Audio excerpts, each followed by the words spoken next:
Frédéric, vous venez de Limoges, voilà, vous êtes client de Carmine Capital. Vous avez créé votre entreprise en 2018, plutôt dans une start-up, en 2 mots.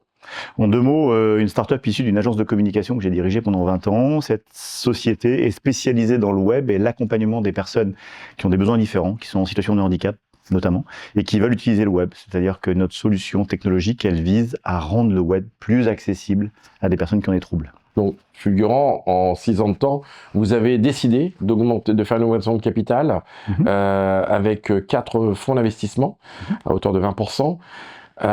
Qu'est-ce que ça vous apporte et comment vous avez pris cette décision ? Alors, la décision, elle s'est faite déjà par une rencontre.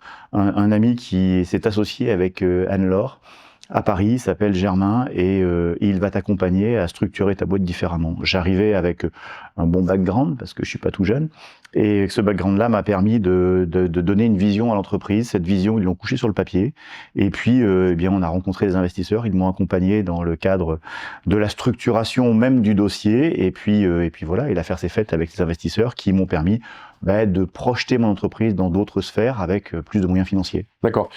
Aujourd'hui, s'il y avait 2-3 conseils à donner à ceux qui voudraient faire la même chose que vous, ça serait quoi comme conseil ? Moi, c'était ma première levée, je découvrais ça et ravi de l'avoir fait. Donc, n'ayez pas peur de faire rentrer des gens à votre capital. Ce sont des gens qui peuvent vous apporter beaucoup, qui peuvent aussi vous aider, et être accompagné par un cabinet qui tient la route, c'est essentiel parce que ce jargon, on ne le connaît pas. La capacité à se planter, on l'a rapidement, et eux, ils vont vous ouvrir les bonnes portes et faire les bonnes premières sélections.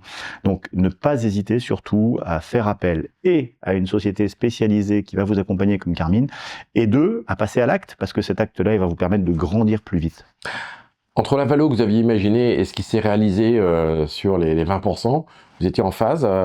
Est-ce que Carmine vous a aidé là-dessus ? Ouais, parce que j'avais aucune notion. Je pense que je venais de la vieille économie. Ça veut dire que j'avais pas du tout la notion de cette scalabilité que peut avoir une start-up. Et ils ont eu une bonne approche. Et cette approche-là m'a permis, en testant un peu le marché et notamment les premiers investisseurs, de tomber sur une valo qui était assez semblable à ce qu'ils proposaient. D'accord. Et je me rends compte a posteriori que c'est pas la valo qui fait réellement la valeur de l'entreprise, d'accord ? Ça fait partie d'une base de négociation et de deal de départ, parce que si le marché fluctue et que globalement aujourd'hui c'est plus difficile de faire rentrer du capital et du haut de bilan dans une start-up, eh bien, peut-être que la valo, elle peut être entachée par un mouvement économique qui n'est pas forcément favorable. Et après, il faut que les investisseurs qui sont rentrés dans un premier tour puissent quand même se rémunérer.